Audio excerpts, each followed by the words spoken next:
पक्षियों को भगवान का डाकिया कहा जाता था, लेकिन मनुष्य के लालच ने इनके जीवन को संकट से भर दिया है। सन 1500 से लेकर अब तक पक्षियों की तकरीबन 128 प्रजातियां विलुप्त हो चुकी हैं और वैज्ञानिकों के अनुसार आने वाले 100 वर्षों में लगभग 2000 प्रजातियां और विलुप्त हो सकती हैं। तो चलिए जानते हैं कुछ ऐसे पक्षियों के बारे में जो अब पूरी तरह से विलुप्त हो चुके हैं। डोडो, ये मॉरिशस के स्थानीय पक्षी थे। दूसरे पक्षियों की तरह ये उड़ नहीं सकते थे क्योंकि ये आकार में काफी बड़े होते थे। इन्हें कबूतर के करीबी रिश्तेदार माना जाता है। इनकी लंबाई लगभग 3.5 फीट और वजन 20 किलो के आसपास था। इनके विलुप्त होने का कारण था 1598 में डच समुद्री यात्रियों का आइलैंड्स पर आना। दरअसल जब ये आइलैंड्स पर आए तो इन्होंने डोडो का शिकार करना शुरू कर दिया। इनका शिकार ये मांस के लिए करते थे। साथ ही इनका शिकार करना काफी आसान था क्योंकि ना तो ये उड़ सकते थे और ना ही भाग सकते थे। इनका वजन काफी ज्यादा था, इसलिए ये सिर्फ चल सकते थे। इस तरह डच यात्रियों ने डोडो पक्षी को मारकर इन्हें पूरी तरह से विलुप्त कर दिया।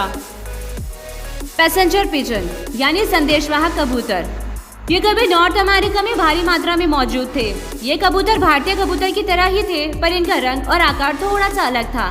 ये जंगलों में पाए जाते थे।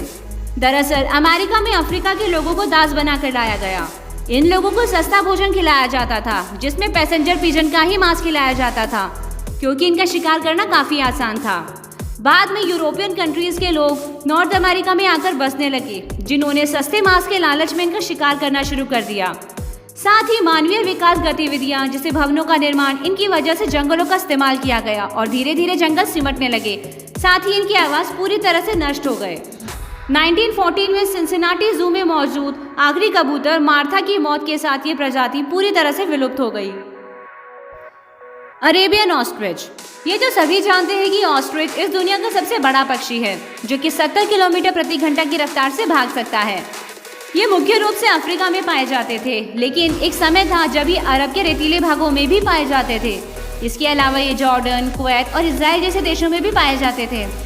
अरब में रहने वाले अमीर लोगों ने अपने शौक के लिए इनका शिकार करना शुरू किया। साथ ही इनका इस्तेमाल मांस, अंडे और पंखों के लिए भी किया जाने लगा।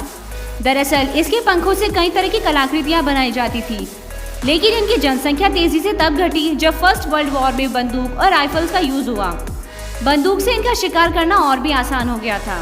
इन्हें केवल मनोरंजन के लिए ही मारा जाता था। नतीजन अरेबियन ऑस्ट्रिच अब पूरी तरह से खत्म हो चुकी है।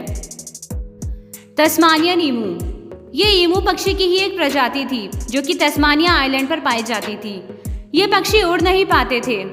तस्मानिया में ये काफी तादाद में पाए जाते थे, लेकिन बाद में वहाँ के किसानों ने इसे फसल को नष्ट करने वाला पक्षी मानते हुए इसका शिकार करना शुरू कर दिया और सभी पक्षियों को मार डाला। आज ये प्रजाति पूरी तरह से विलुप्त हो चुकी है। कैरोलिना पैराकीट, ये तोते की ही एक प्रजाति थी जिसमें पंखों के अलग अलग रंग देखने को मिलते थे। इसके पंखों में शामिल हरे, लाल और पीले रंगों की वजह से ये काफी सुंदर और आकर्षक लगता था। ये प्रजाति सिर्फ नॉर्थ अमेरिका में ही पाई जाती थी। महिलाओं की हैट बनाने के लिए इनका शिकार काफी बड़ी मात्रा में किया गया, जिससे इनकी जनसंख्या लगातार कम होती चली गई। आखिरी कैरोलिना पैराकीट की मौत सिंसिनाटी जू में ईयर 1918 में हुई। प्लोटोप्टेरिडे, इस पक्षी को हाल ही में खोजा गया है। माना जाता है कि इनकी लंबाई 2 मीटर तक रही होगी। जानकारी के मुताबिक ये पक्षी 2 से 2.5 करोड़ वर्ष पहले तक मौजूद थे और नॉर्दर्न हेमिस्फीयर में पाए जाते थे। ये काफी बड़े होते थे, इसलिए उड़ नहीं पाते थे।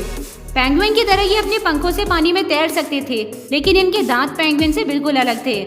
इनकी लंबाई इंसानों के बराबर होती थी।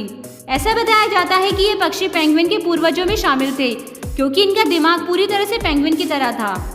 इनके fossils California, Oregon, Washington, British Columbia और जापान में पाए गए। आर्कियोप्टेरिक्स, ये दुनिया का पहला पक्षी था। माना जाता है कि इस पक्षी की उत्पत्ति जुरासिक पीरियड में लगभग 140 करोड़ साल पहले हुई थी। इसे आद्य पक्षी भी कहते थे। पूरे विश्व में अब तक इसके 12 नमूने पाए गए हैं। इन्हें रेप्टाइल्स और बर्ड्स के बीच की कड़ी भी माना जाता है।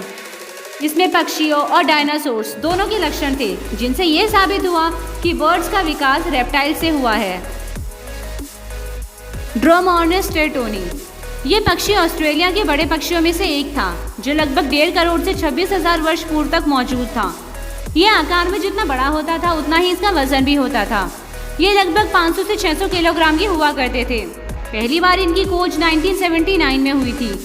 ये देखने में बिल्कुल एमू जैसा लगता था, पर पूरी तरह से एमू नहीं था। इसे मिहिरंग कहा जाता था। इनकी लंबाई लगभग 3 मीटर के करीब होती थी।